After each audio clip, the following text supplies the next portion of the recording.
more proof that shrinkflation is getting much worse. First off, what is shrinkflation? So here's a good definition of shrinkflation from the Corporate Finance Institute. In economics, shrinkflation is the process of reducing the size or quantity of a product while the price of the product remains the same or slightly increases.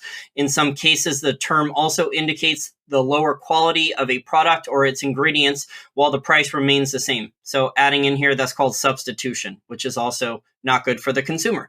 The word, quote, shrinkflation, end quote, is a combination of the words shrink and inflation. British economist Dr. Pippa Malmgren is generally credited for inventing the term in 2009. The phenomenon is quite common in the food and beverage industry.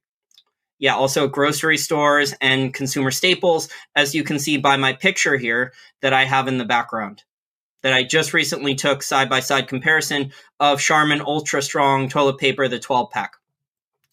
Continuing, breaking down shrinkflation from the article, essentially shrinkflation is a form of hidden inflation.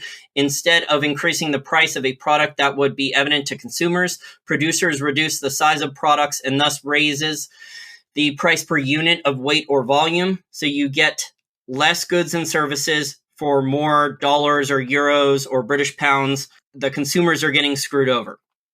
The small reductions are usually unnoticed by consumers. Well, eventually people notice, but normally they blame capitalism.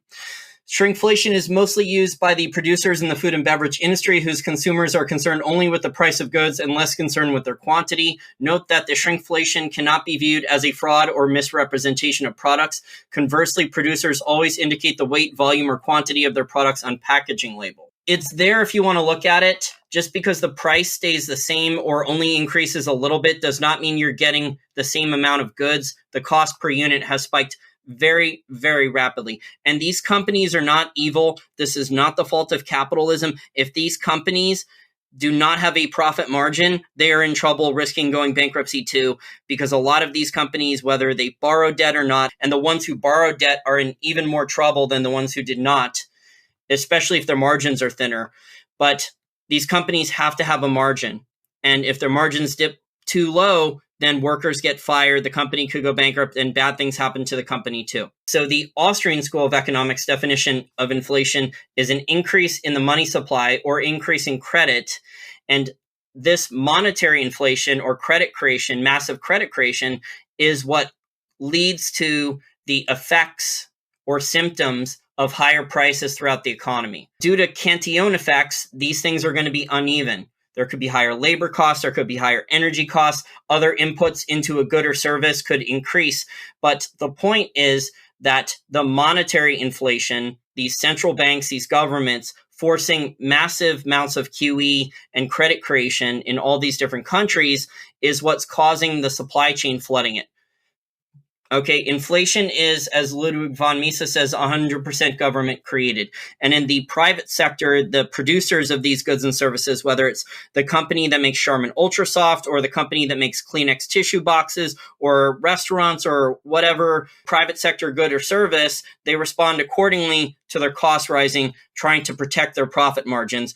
Because if their profit margins erode too much, the company risks going bankrupt. And then that means the owners of the company are in financial trouble. They have to fire their workers. You know, just a very vicious cycle of, it's a positive feedback loop, but it's very, very bad results for the economy. Again, with higher prices, higher prices are not inflation. So there are definitions I looked up in different articles of shrinkflation, and I have about 6 or 7 different articles of shrinkflation for you to look at, including a consumer study from the Office for National Statistics, which is in the United Kingdom, that was done in 2017, that concluded that 2,500 consumer products have shrunk in size over the past 5 years, despite being sold for the same price. And that's what official data has shown. So if you want to learn more into that, and that includes that there was an enormous amount of shrinkflation of over 200 consumer products in England in just a 2-year period, about a 2-year period from 2015, part of 2015 to 2017. So just massive amounts. And they're saying that the inflation, the cost of the goods only rose between 1% and 3% on average. But in reality, I guarantee you, they didn't look at the cost per unit. In fact, I've actually listened to Federal Reserve interns who have gone to the grocery store and Target to record prices, and they don't even measure the cost per unit going up. So the cost per unit of some of these goods at the grocery store or restaurants, it could go up in the high teens, 20%, 30%, which would match more of what we're seeing in reality. So if you want to read more about this study that was done, I'll attach links to some of these articles. Now, the real world, I think the best measure of the real world inflation rate that shows the effects of inflation is the Chapwood Inflation Index by Ed Batowski, and he's a professional money manager, and he spoke to John Williams of Shadow Stats, and this is based his methodology where he surveys, I think twice a year, thousands of people on 500 different consumer items, and he's come up with a 5-year average annual inflation rate of between 8% in cities like Phoenix and 13.2% in cities in the San Francisco and San Jose metro area. And inflation in many cities is running between 10% and 12%. So it's enormous inflation rate. And this is what we're seeing here on the picture that I showed you that I took side-by-side comparison of the Charmin Ultra Soft, this 12-pack. And so this is a 13% loss at least in purchasing power, that I get a lot less toilet paper for the dollars that I pay. Only about 2 months ago, at the same this was bought at the same Target too.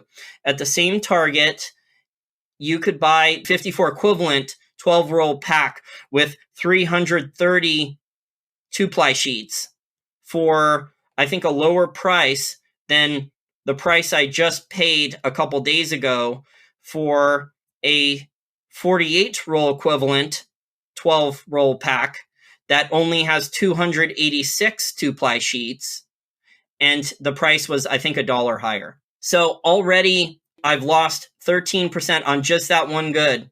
I've lost at least 13% of my purchasing power.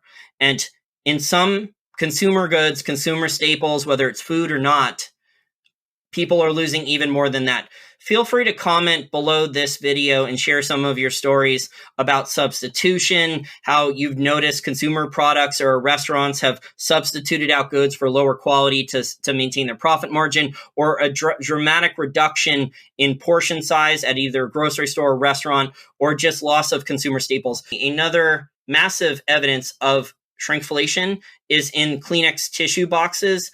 I remember distinctly about 2 years ago, I think it stopped 2 years ago, that you could buy in Target or other places a 230 Kleenex box. And now that same, for about the same price, you only get 144 tissues in that Kleenex box. So just an enormous amount of shrinkflation. And again, shrinkflation is not the cause of inflation, as some of these articles on shrinkflation are claiming, like the Keynesians claim that higher prices is inflation. Higher prices are a symptom. They are an effect, not the cause of inflation.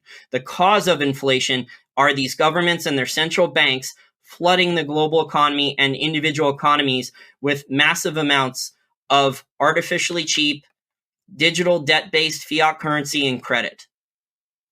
They've made the cost of money way too cheap. They're manipulating interest rates lower. China's flooding credit. The US has a corporate bond bubble. The money supply in China has gone parabolic. And the European Union is a disaster filled with hidden inflation and taxes on top of other problems. I expect, unfortunately, this shrinkflation narrative, it's going to get worse before it gets better. And this fits in perfectly with my stagflate and my stagflate and tax and lie narrative, as governments will almost always, if they do any study at all, and the United Kingdom actually did a study, although they did report the amount of shrinkflation lower, that they won't even study this at all, really. They're not going to measure cost per unit, which is where in some of these items, cost per unit every couple of years, people are losing 30%, 40% of their purchasing power in just a handful of years. It's truly tragic. So people's standards of living will decrease, unfortunately, unless they hustle, unless they develop a side hustle, unless they figure out how to grow their revenues or income. So that means being entrepreneurial. That means finding more skills to work with family and friends to build a side business or a side hustle, and figuring out how to maintain your standard of living in a stagflate and tax and lie and shrinkflation environment, where just for a lot of these businesses, restaurants and consumer staple companies, to survive, they're going to have to give you less for more dollars or more euros or whatever currency is local to you. So this is the sad reality of the situation. I just wanted to show you guys with this short little video more proof that shrinkflation is indeed getting much worse. Please like this video, share it with friends and family, and don't forget to subscribe to the Wall Street for Main Street YouTube channel if you have not already done so. Thanks for helping Wall Street for Main Street pass the 20,000 YouTube channel subscriber milestone despite YouTube censorship.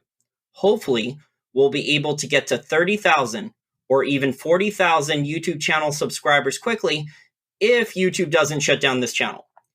If YouTube does shut down this channel, remember to also sign up for the Wall Street for Main Street email list that's on the wallstreetformainstreet.com website and will tell you where the videos are going to be uploaded instead of YouTube.